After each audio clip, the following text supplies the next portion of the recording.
네, 시황 보고 오셨고요. 한때 5%를 향해 가면서 증시에도 좀 압박을 줬던 미국의 10년물 국채 금리가 최근에 좀 안정되는 추세입니다. 지난밤에는 큰 폭의 내림세가 있었는데요. 시장 금리 흐름을 짚어보고 가겠습니다. 오늘 김동환 우리자산운용 채권운용 부문장 연결돼 있습니다. 나와 계십니까? 네, 안녕하십니까. 김동환입니다. 네, 부문장님 먼저 그 미국의 국채 10년물 금리 4%대 초반으로 간밤에 내려왔습니다. 이 국채 금리 하락의 배경 어떤 요인들 좀 보고 계십니까? 아무래도 미국 경제만큼은 좋았던 측면이 있었지만 그 트럼프 불확실성이 미 국채 텀 프리미엄에 일부 가산되면서 현재 미국 펀더멘털과 기준금리 인하기에도 불구하고 현 미 기준금리는 과도한 측면이 있었습니다. 피상적으로 볼 때 관세를 부과하던 각국의 인플레이션을 자극할 것으로 보이지만 실상 꼭 그렇지만은 않습니다. 과거 트럼프 1기 관세 정책을 펼 때 인플레이션 우려가 그 당시도 있었지만 이는 결국 세계 교역국의 주요 수출 품목 가격 경쟁력을 약화시키고 교역력 감소를 초래하여 수출 의존도가 높았던 특히 우리나라 같은 국가 위주로 성장세를 제약하면서 기존금리를 기존에는 인상으로 대응했던 미 연준이 통화정책을 금리 인하로 피봇했던 과거 경험이 시장 관계자들에게 더 설득력을 얻은 것으로 보입니다. 한국으로 며칠 전 있었던 FOMC에서 연준은 미국 그 기준금리를 동결하고 3월 동결 가능성도 높였지만 시장 금리는 오히려 이러한 학습 효과로 하락하는 모습을 보였던 게 그 일환이 아닌가 판단됩니다. 네, 시장 금리가 그동안 과도하게 오른 측면이 있었다. 트럼프 일기에 대한 학습 효과도 좀 반영이 된다라고 시장 금리 흐름을 짚어주셨고, 스콧 베센트 미국 재무부 장관이 최근 인터뷰에서 트럼프 대통령은 연준의 금리 인하를 요구하는 것이 아니라 국채 10년물 금리를 낮추는 데 초점을 맞추고 있다. 뭐 이런 언급을 했습니다. 이 발언은 어떤 의미라고 봐야겠습니까? 그 말씀 주신 질문을 보면 우리나라는 단기 변동금리 대출이 많죠. 그렇기 때문에 단기 금리 조정이 경제에 중요한 영향을 미쳐서 기준금리를 유의미하게 보고 있습니다. 반면에 미 정부가 10년 미국 국채를 중요시하게 보는 이유가 무엇이냐 질문으로 귀결될 수 있을 것 같습니다. 미국 10년 금리를 중요히 보는 이유는 글로벌 금융 시스템의 무이용 금리로 미국 10년 금리가 통용되고 있기 때문입니다. 금융 상품의 할인율이라든지 전 세계의 금융 자산의 무위험 수익률 잣대를 미국 10년 국채 금리로 쓰고 있기 때문입니다. 과거는 3년 금리, 미국 국채 3년 금리로 통용됐지만 최근은 장기 금리로 전환되고 있어서 글로벌 무이용 금리를 미국채 10년 금리로 많이 쓰고 있기 때문에 이런 부분을 중요하게 보고 있고요.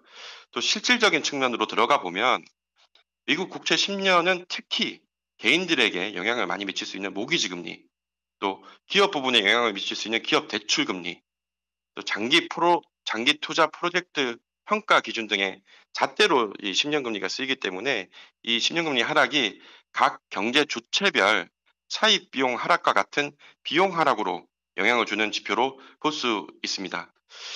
금융시장 측면에서 볼 때 미 정부가 피력하고 있는 규제 완화를 하겠다. 일환으로 볼 수도 있을 것 같습니다. 그래서 미국 재무장관이 신용금리 하락이 중요하다라고 언급한 것으로 사료됩니다. 네, 베센트의 10년 금리가 중요하다는 발언은 규제 완화로 해석이 될 수도 있다라고 짚어주셨습니다. 어제 나온 그 미국의 민간 고용 같은 경우 예상 상회했지만 서비스업 지표는 또 예상을 하회했습니다. 경제 지표들 지금 약간 혼조를 보이는 것 같은데 국채 금리 움직임과 이 경제 지표로 볼 때 앞으로 연준의 금리 정책, 통화 정책 방향은 어떻게 전망하십니까? 최근 ADP 민간 고용의 경우 이게 사실 이 추정치가 회계 분석을 통한 추정치입니다. 이게 실제치가 아니고요. 그래서 최근 고용 지표와 상관관계가 많이 떨어져 있습니다. 그래서 중요도가 다소 떨어지는 지표로 시장은 보고 있습니다. 그래서 ADP 고용을 언급하기보다는 저희가 보고 있는 고용 지표에 대해서 말씀드린 게 더 좋을 것 같습니다. 미국 고용 지표 또한 ISM 지수와 마찬가지로 저는 좋지 않을 것이다라고 보고 있고요. 최근 기업들은 해고를 하지 않아 고용 시장이 나쁘지 않았지만 채용 공고도 하지 않으면서 또 해고도 하지 않으면서 이걸 종합해 보면 즉 좋았던 고용 지표의 해석이 다소 중의적으로 볼 수 있는 지표였습니다. 채용 공고도 하면서 해고율이 떨어지면 고용 시장이 뜨거운 게 맞습니다. 하지만 채용 공고를 줄이면서까지 해고율이 떨어지는 이유는 저희는 이렇게 해석하고 있습니다. 코로나 시국일 때 채용이 상당히 좀 어려운 부분이 있었습니다. 그래서 고용주들이 해고에 보수적 대응을 하면서 망설인 게 아닌가 보고 있습니다. 그래서 저희는 시간이 지나면 고용 지표도 점진적으로 냉각될 수 있다.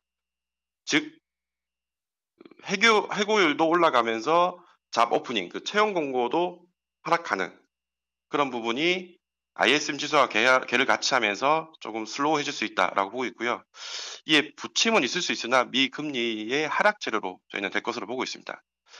미 연준 입장에서도 기준금리를 시장이 예상했던 연내 두 차례보다 좀 더 인하 대응을 공격적으로 할 개연성이 저희는 더 커 보인다고 말씀드릴 수 있을 것 같습니다. 네, 고용지표, 미국의 고용지표가 점진적으로 냉각되고 있고 그에 따라서 시장이 예상하는 두 차례 금리 인하보다 더 인하폭이 늘어날 수 있다라고도 짚어주셨습니다.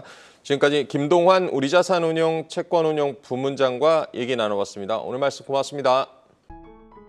계속해서 다양한 경제 이슈를 알고 싶다면 구독과 좋아요, 알림 설정 부탁드립니다.